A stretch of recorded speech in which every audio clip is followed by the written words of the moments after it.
लहानपणी तू कॉलेजवरनं यायची की नाही, म्हणजे मी लहान असताना तू तेव्हा कॉलेजला होती, तू कॉलेजवरनं यायची आणि तू जेवाय बसली, मी कितीही पोटभर जेवलेली असो तरी मला परत तुझ्या ताटात जेवायचंच असायचं. तर अशी वैतागायचीस तू, तुला भूक लागली म्हणून, पण परत म्हणायची ये बाळा ये.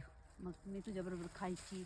आणि सगळ्यात मज्जा तर तुझ्या मैत्रिणीच्या घरी गेल्यावर आधीच वॉर्निंग असायची, काय मागायचं नाही आणि आम्ही मागितल्याशिवाय राहायचो नाही.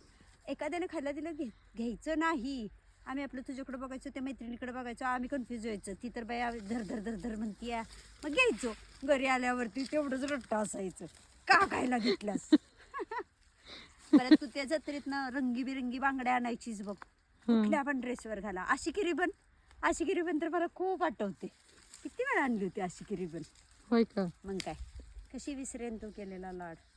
तुझं वय किती आता? आणि तू किती मारत पण होतीस तुला. अच्छा, मग माराय नको होय? नाही मारत होतीस, लागायचं हाता जोरात. तुझ्यापेक्षा मग असं वाटायचं की किती मारतीये.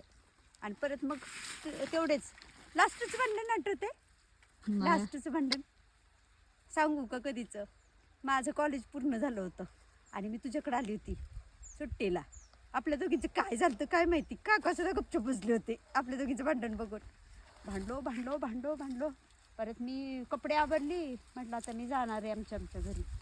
दिली सगळी कपडे फेकून बाहेर काढून, म्हटली नाही जायचं, बाळ माझं गुणाचं करत बसत.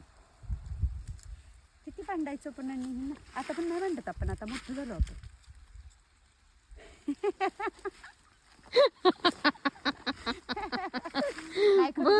बोल. नाही भांडत, म्हणजे मी चिडते तुझ्यावर, पण तू कूल असते, कारण तू जरा जास्तच मोठी झाली आहेस ना.